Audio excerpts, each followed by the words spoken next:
ইবনে সিনা ছিলেন একজন পারসিক মুসলিম বহুবিদ্যা বিশারদ।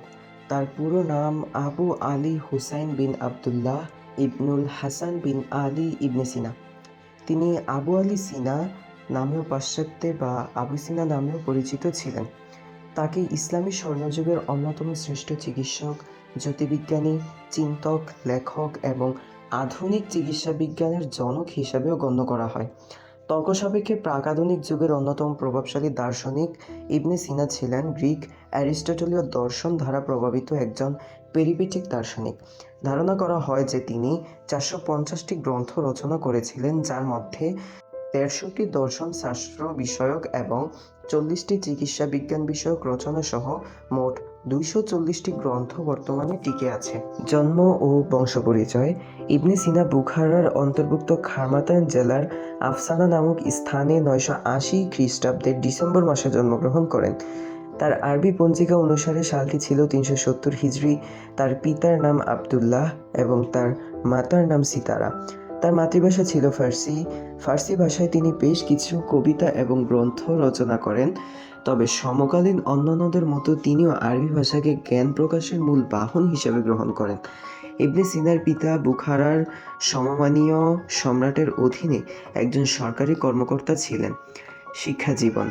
জন্মের পর ইবনে সিনা সপরিবারে আফসানাতে বাস করেছিলেন। বলা বাহুল্য যে মাত্র 10 বছর বয়সেই সমগ্র কুরআন মুখস্থ করেন।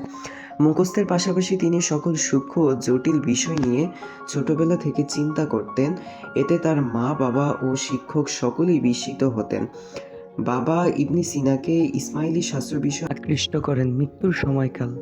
ইবনে সিনা হামাদান থেকে পলায়নের পর ইস্পাহান নগরীতে একটি ছদ্মবেশী সাধুর আবির্ভাব হয়েছিল।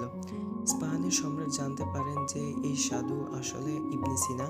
তিনি তাকে নিজ দরবারে নিয়ে আসেন এবং রাজসভায় আশ্রয় দান করেন। সিনাকে আশ্রয় দিতে পেরে সম্রাট নিজেও সম্মানিত বোধ করেছিলেন। ইস্পাহানে বেশ কিছুকাল তিনি শান্তিতে দিনাতিপাত করেন। হামাদানের কেউ তাকে এ সময় বিরক্ত করত না।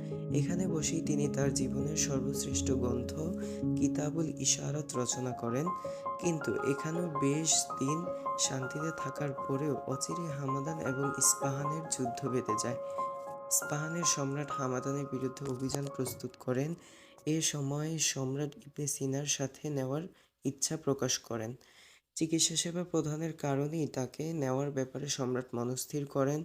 নিজে অসুস্থ থাকা সত্ত্বেও সম্রাটের অনুরোধ তিনি প্রত্যাখ্যান করতে পারেননি। ইস্পাহানের সৈন্যবাহিনীর সাথে হামাদানের পথে রওনা করেন। হামাদানের সাথে অনেক স্মৃতি বিজড়িত ছিল ইবনে সিনার। এখানে গিয়ে তিনি আরও বেশি অসুস্থ হয়ে পড়েন। তার এই অসুখ আর সারেনি। হামাদানের যুদ্ধশিবিরে অবস্থানকালে তিনি 1037 খ্রিস্টাব্দে মৃত্যুবরণ করেন। বর্তমানে তার সমাধিসৌধ ইরানে অবস্থিত।